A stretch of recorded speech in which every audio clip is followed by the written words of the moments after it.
Gak apa-apa. Kemarin Udah, nanti juga nggak apa-apa, nggak ada apa. titipan dari Bang. orang. Oke, Nggak ini apa-apa. begitu. Nggak apa-apa, pegangin nggak apa. Oh ya udah. Kalau emang Soalnya ini takut tiba-tiba langsung disuruh upload, bukan, jadi aku persiapan. itu buat apa? Channel Ini YouTube. sampai kantor. Oh, Channel YouTube-nya Intens. Udah. Udah. Yuk. Emang mau tayang sekarang ya? Ini makanya aku takutnya, makanya jaga-jaga kalau disuruh upload pakai langsung upload pakai ini, kalau diedit pakai yang ini. Ya. Makanya. Agak angkatan. Oh, angkat. Nah, Oke. sip. Nah, sip. Sip. Kanan dikit. Nah, sip. Yang penting kelihatan aja. Iya, kelihatan Oke. banget. Ya. Yuk. Sip. Oke. Oke Bunda, thank you nih waktunya. Udah mau wawancara Bunda terkait soal asuransi dulu deh Bunda. Sebenarnya yang Bunda tahu itu yang Bunda tahu aja. Sebenarnya seperti apa sih Bun? Itu dia ya. Aku sih sebenarnya udah nggak mau tahu urusan dari pihak sana. Cuma karena pada saat penerimaan asuransi itu status aku kan masih jadi istrinya. Dan di luar sana banyak banget fitnahan yang menuduhkan aku gugat cerai, dibilang karena asuransi uang itu udah habis lah, aku ikut makan lah, itu aduh itu fitnah banget. Aku lagi-lagi kena fitnah. Di sini aku hanya mau meluruskan untuk uang tersebut nominalnya berapa. Jujur aku nggak tahu nominal realnya berapa, itu aku nggak tahu jumlahnya. Terus difungsikan untuk apa saja? Kalau difungsikan untuk apa saja oleh pihak Pak D ini, aku sedikit tahu juga. Tidak semuanya tahu, cuman sedikit tahu. Karena aku nggak pernah mau banyak tanya juga. Karena jujur untuk diri aku sendiri itu aku serem dengan uang tersebut. Dan seremnya bukan masalah apa-apa, karena buat aku apapun yang terjadi kan ini uang dari anak yang sudah meninggal, kemudian anak tersebut meninggalkan balita yang otomatis harus dari pihak keluarga masing-masing, dari pihak keluarga almarhum dan almarhumah ikut turut andil untuk membesarkan, untuk membiayai dan sebagainya.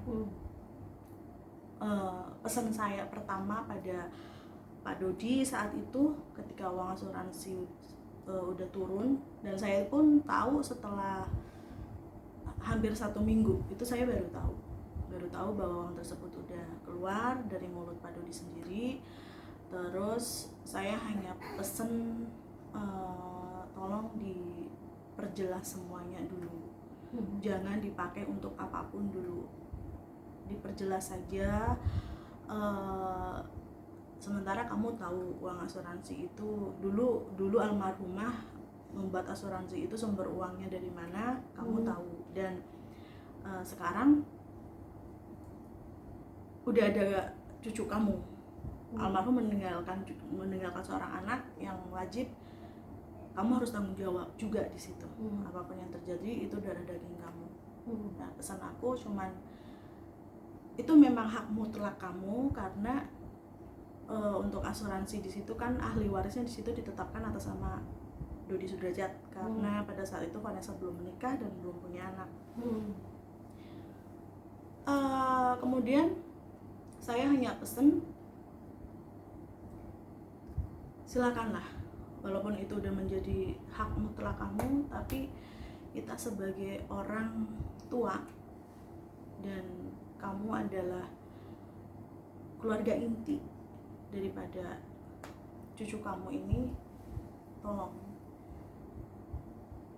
paling tidak berbagilah dengan dia. Panggil notaris, libatkan notaris, libatkan pengacara, libatkan media. Entah itu sebagian, entah itu kamu mau ngasih berapa untuk deposit dia, biar bisa difungsikan ketika dia sudah bisa memfungsikan, udah 17 tahun. Dia sepertinya aku bilang gitu mungkin tidak begitu menerima ya, cuman paling tidak saya sudah menyarankan, saya udah memberi pesan juga, karena jujur saya takut banget dengan uang tersebut. Ada hak, ya bukan hak ya, ada yang harus seharusnya diberikan gitu. Dan itu anak yatim piatu. Nah, makanya aku nggak begitu banyak nanya, dan kemudian tidak lama kemudian, berapa hari kemudian, yang aku tahu ya dia tiba-tiba beli mobil baru, dan sempat ngomong ke saya, aku udah beli mobil ini, udah beli mobil ini gitu. Mobil cuman second ya, bukan mobil baru dari showroom, nggak mobil second. Dan saya cukup kecewa. Pertama, sebagai istri pun saya udah memberikan pesan tapi ternyata tidak direspon dengan baik.